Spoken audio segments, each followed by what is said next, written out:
Hey everyone, and welcome to Boston Autoblog.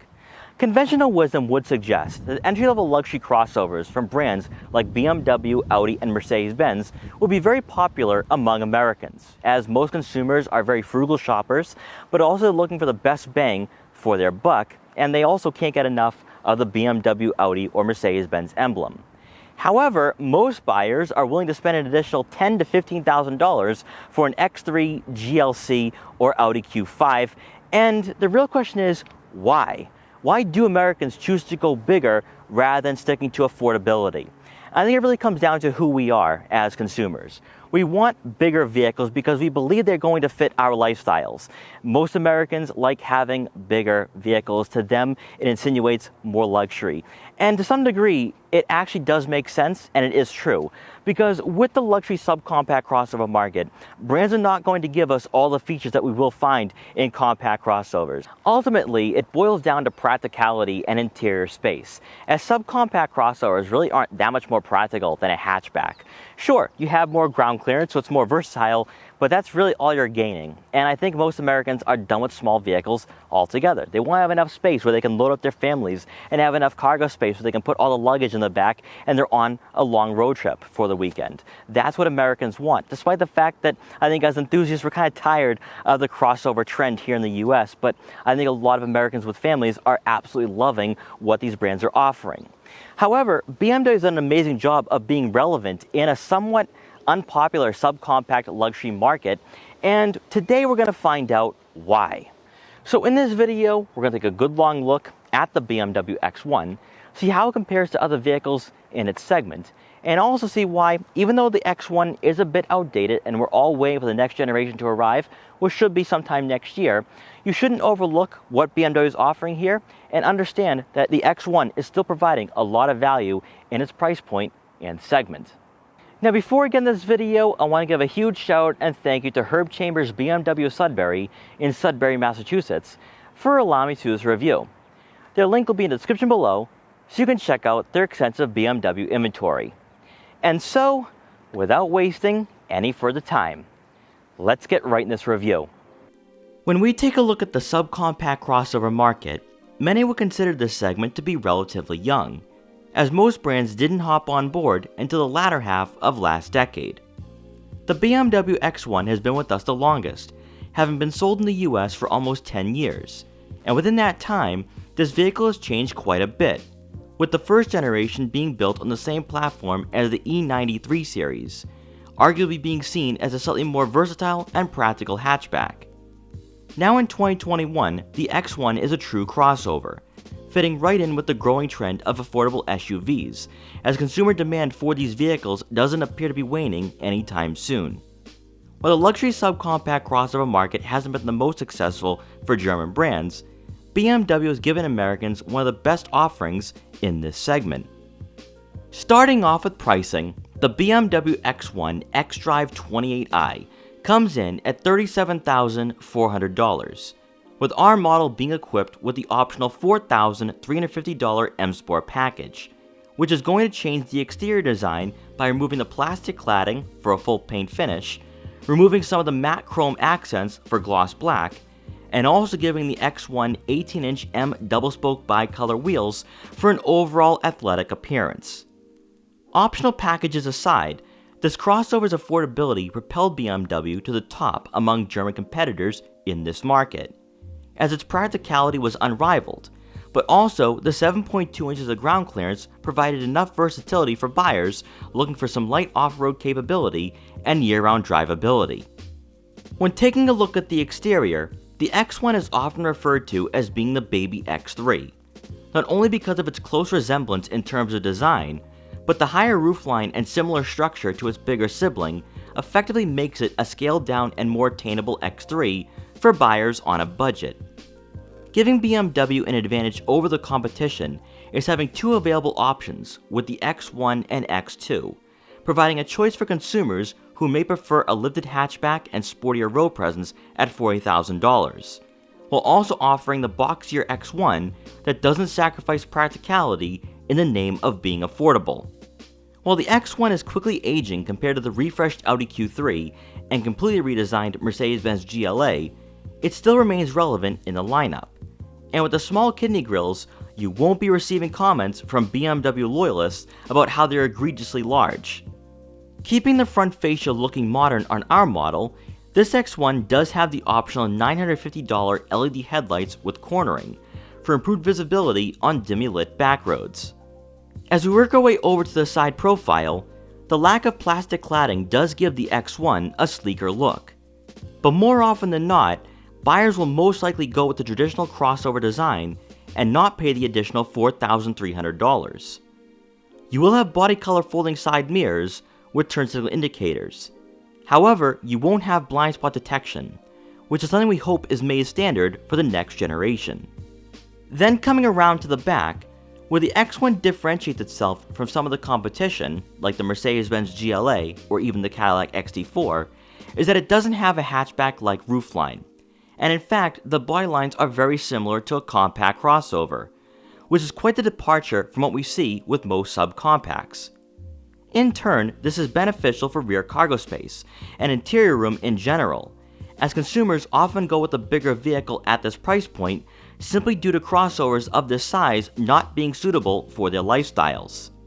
Helping the X1 age a bit more gracefully is the taillight design and M Sport package that gives this crossover a more aggressive look, but also by sharing similar design cues with the X3 and X5, the X1 has an upscale appearance.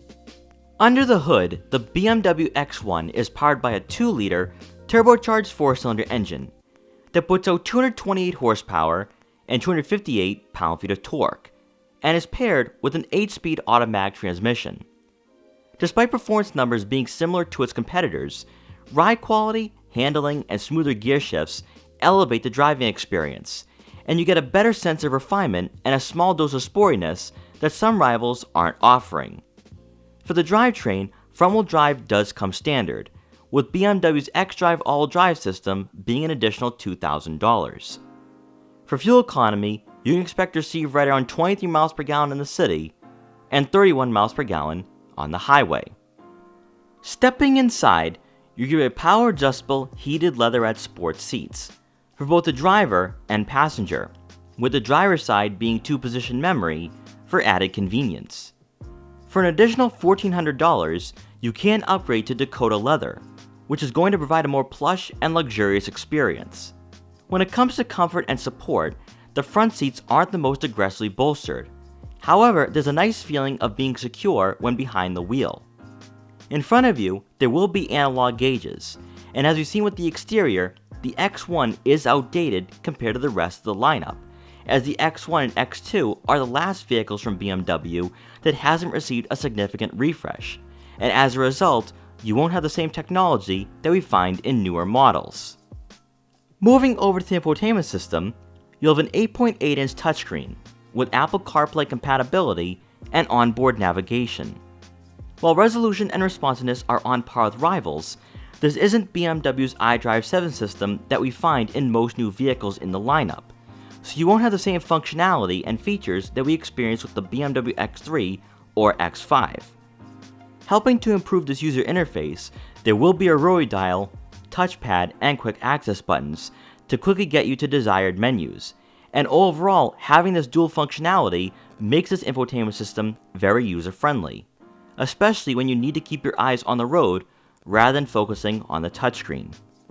As always, you will have a backup camera with trajectory, to go along with parking sensors to make sure you don't hit any stationary objects.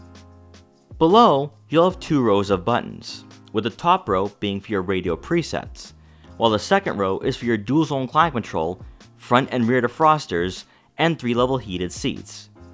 As we work our way down towards the center console, you have a small cubby with a 12-volt outlet and USB input.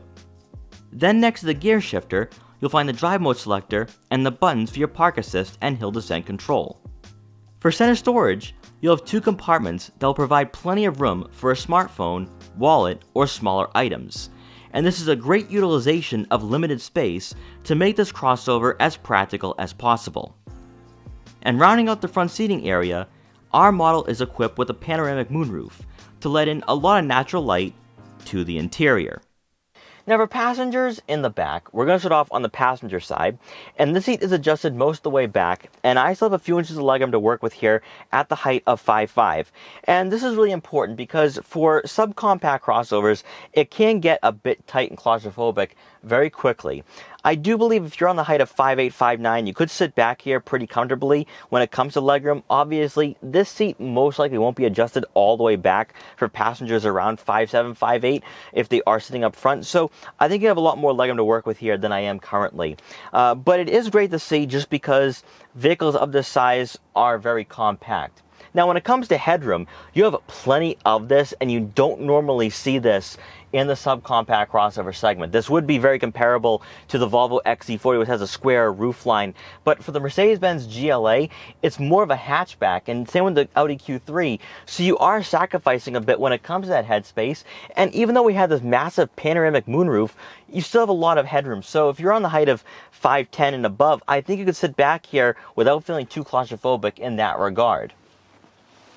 Now, for the center seat, the center hump is somewhat aggressive. However, I do have some good placements for my feet.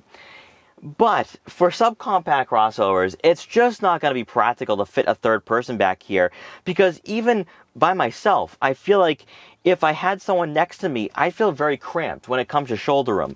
So I think that if you are looking for a vehicle that can fit 3 people across, upgrade to the X3. The X3 was actually very spacious, and you could fit a third person, even an average size adult. So I would definitely look at that, especially at around $42,000, $43,000. Take a look at the X3. I think you're going to have a lot more space to work with. Now, for the driver's side, the seat is adjusted further up, and I have plenty of legroom to work with here.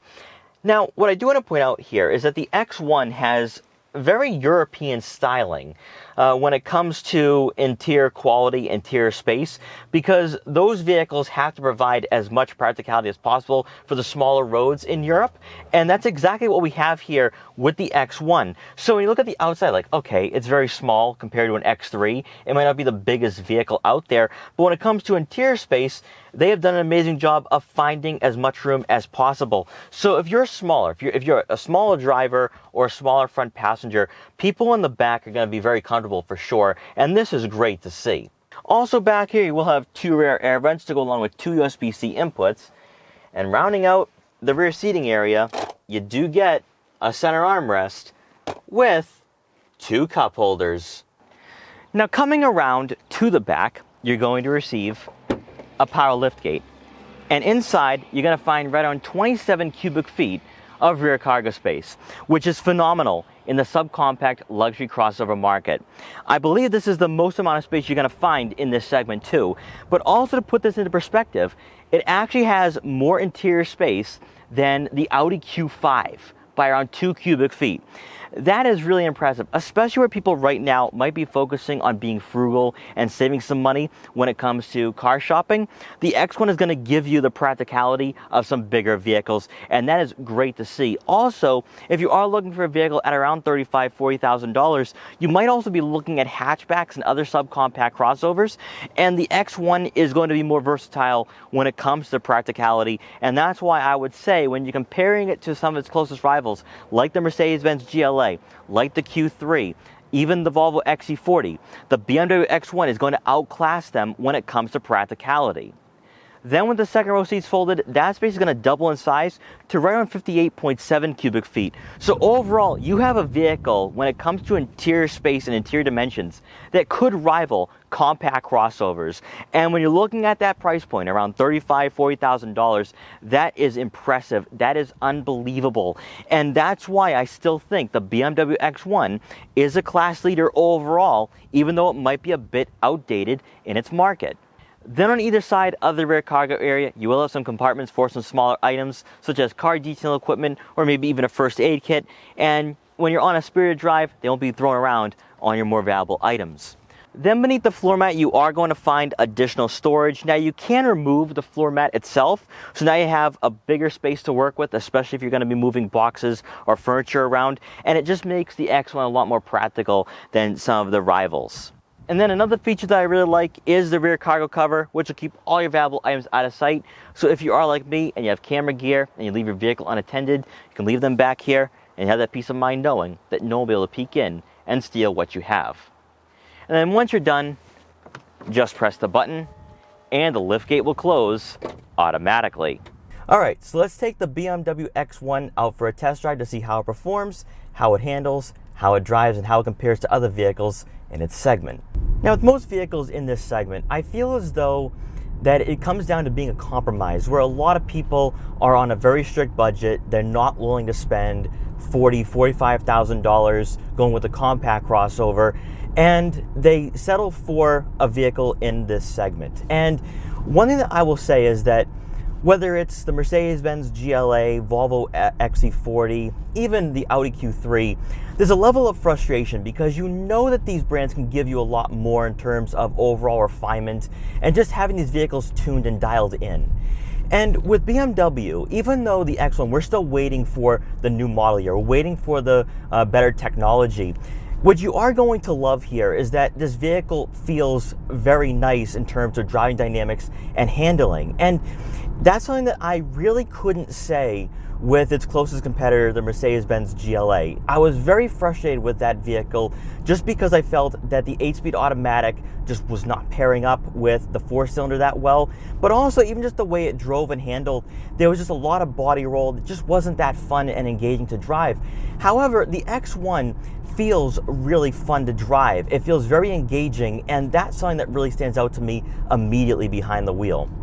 Another issue that you're going to have with subcompact crossovers, even in the luxury crossover market, is that these vehicles aren't the most practical. You don't have a lot of interior space. However, the X1 is very practical. In fact, it outclasses pretty much all the vehicles in its segment. We've already gone over that with the rear cargo room, but that's where it makes this vehicle so appealing, because you have the driving characteristics, you have the driving dynamics, but you also have the interior space as well. And when you're looking at a price point around $35,000 to $40,000, that's saying quite a bit, because I think at some point you have to start looking at other brands and you're like, well, you know, I'm going to be adding all these features, but I'm not getting that practicality. I'm not getting the performance. So that's where I think the X1 is really miles ahead in that regard. It balances the practicality and also the driving characteristics a lot better than its closest competitors. Now, since we do have the M Sport today, we have a very beefy steering wheel with aggressive 10 and 2 positions. And as always, you really get locked in while driving, and that's something that as an enthusiast I would never say about a crossover. But you definitely have a nice driver-centric interior and a driving experience that I think is levels ahead of other vehicles in this market. Of course, you also have paddle shifters as well mounted behind the steering wheel. And if you are looking at, say, a Volvo XC40, you're not going to have that. You're not going to have that fun factor. Now, of course, we do have an 8-speed automatic transmission, but it's not a ZF 8-speed. Imagine if we did. If we had a ZF 8-speed paired with this turbocharged 4-cylinder engine, I think there'd be people lined up out the door to buy one of these for sure. Now, when it comes to front vision, I mean, you have a huge panoramic view in front of you. I mean, the A-pillars are not that aggressive at all. Also, you can see a lot out of your side mirrors, so there's not a lot of blind spots to work with this vehicle, so that adds a lot to the safety factor. So we're going to put the X1 in sport mode to see what that does. And it does become a little more aggressive in terms of responsiveness with the engine. Steering input does tighten up a bit. And more importantly, even at lower speeds, we're talking around 40 miles an hour, you don't feel a lot of body roll, which is great. You do feel planted to the road. And that is something, as a driver, as someone who loves driving, that's something I love. Especially where if you do need to have this vehicle as your daily driver, you want to have something that is fun and engaging to drive. Cabin noise is really quiet, so you have a nice premium feel while you're driving this vehicle around. And some crossovers in this market don't have that. You definitely hear the road noise for sure. Also, the interior doesn't feel that high quality, whereas with the X1, it does feel really nice.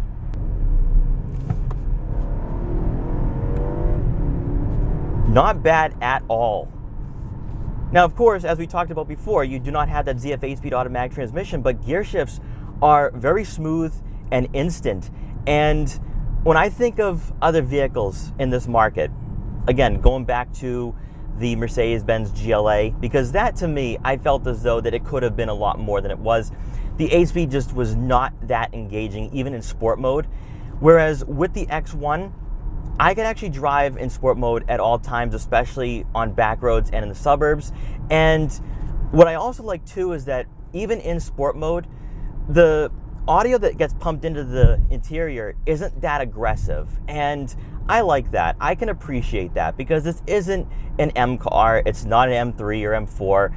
So I like the fact that the interior still keeps that quietness to it. But overall, what really stands out to me after this about 15 to 20 minute test drive is that it feels so much more refined than its closest competitors, even though its closest competitors have upgraded. So can you only imagine what BMW is going to have with the X1 when the new model comes out? Because I think BMW, even right now, I think you could say is still the best in this segment.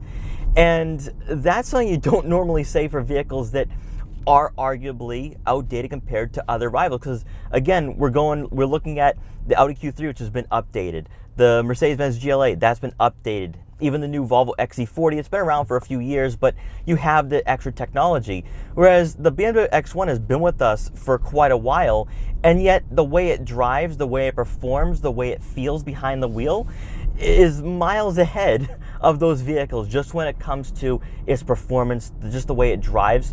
So I would definitely recommend taking a look at the X1, whether it's new or used, because especially if it is used, you're going to save a lot of money compared to a new Q3. But even if you're looking at brand new, I don't think you're going to be sacrificing a lot at all. I think you're going to like what BMW is offering here. What I can also appreciate too is that when it comes to steering input, it is pretty tight and direct, and it does amplify your driving experience for sure. And I like that because if you do have a fun car for the weekends, you're going to need a daily driver. You're going to need something that's practical and something that's a little more responsible. And the X1 does a great job of being fun, practical, and dailyable. And I think that's perfect for someone who does have an M2, M3, or M4 in their garage during the week, and they're looking for something that gives them at least some semblance of fun behind the wheel. And that's what the X1 offers. I do wish they gave us a M Performance model, but then of course you would just go with the X2 M35i. So I understand why they are holding back a bit in that regard, because the X2, I should say, the X2 M35i is really fun. In my opinion, it's kind of the crossover version of what a Golf R would be if a Golf R was a little bit more higher up off the ground. So I think with the X1, it's more practical, more spacious, and if you were to cross-shop this with an X2, I would recommend going with the X1 just because it's a little more spacious and a bit more practical. Lastly, when it comes to vehicles, specifically in this segment, I think it really boils down to interior quality and also just the overall refinement. And as I said before, even though we are waiting for the new model with the X1, it feels really nice. It feels premium. It feels high quality. And with some brands, especially non-German brands, you definitely feel the cheaper interiors. They don't really use the highest quality materials. Whereas with the X1, even though we don't have the softest padding for the dashboard, even the armrests, it feels really premium though. It still feels upscale and really classy. And that's important, especially right now where people might be on a strict budget, where they are looking to find the best bang for their buck. And the X1 does an amazing job of that. So I think if you're looking for a well-rounded crossover at this price point, whether new or used, because I think right now you could look at an X1 used and you're still receiving a lot of value at this price point, I think you're going to be very satisfied with this vehicle for sure. Of course, as I always say, and I recommend, do cross-shop, do test drive competitors, but I think you're going to come back to the X1 just because of the driving dynamics, the handling, the performance. Also, the 8-speed automatic to me just performs a lot better than other transmissions in this segment. And then also when it comes to just the interior quality, I still think it's a step above everyone else right now on the market. And I just can't wait to see what we have coming down the road for this model with the new model year and also new generation. So at the end of the day, what are my final thoughts for the BMW X1? Well, to start off, you can definitely tell that this particular generation is getting up there in age and reaching the end of its life cycle, because the 2 Series Gran Coupe, which is closely related to the X1 and X2, has that refresh interior that we will see for the next generation X1, which should be arriving next year as a 2023 model year. So if you are focused on technology, then I'd say wait until next year. However, if you want to buy a new vehicle right now and you're not focused on having the most up-to-date interior styling, then I think the X1 is still going to provide a lot of value at around $35,000 to $40,000, because when you have the practicality, interior quality, interior space, it's still a bit ahead of its closest rivals, because the GLA is a bit more compact. It's very hatchback-like, and also even the Volvo XC40 isn't as spacious when it comes to practicality, and neither is the Audi Q3. Also, when it comes to driving dynamics, and this is the big one for me, even though the X1 is not going to get the M performance, it's not going to have the more powerful engines like we see with the GLA 35 and 45, it still handles better. It has better handling, better cornering. Also, performance is really great with the 8-speed automatic. Gear shifts are very smooth and linear, and also it's very quick shifting as well. So I think buyers are going to like that, especially if this is your daily driver and you have an M2 or M3 in the garage during the week. Also, I think with the M Sport package, you're going to love the beefier steering wheel with the 10 and 2 positions. Also, the paddle shifters are really nice. Usually in this segment, you get cheap paddle shifters, which just don't feel good. But I think it just adds to the driving experience and really enhances the overall environment that you find yourself in with the X1. So guys, thank you so much for watching this video. Please like, comment, share, and subscribe for more. Also, make sure to follow me on Instagram at Boston Autoblog so you can see what I'm up to and what vehicles I'll be featuring in the future. And I'll see you guys next time.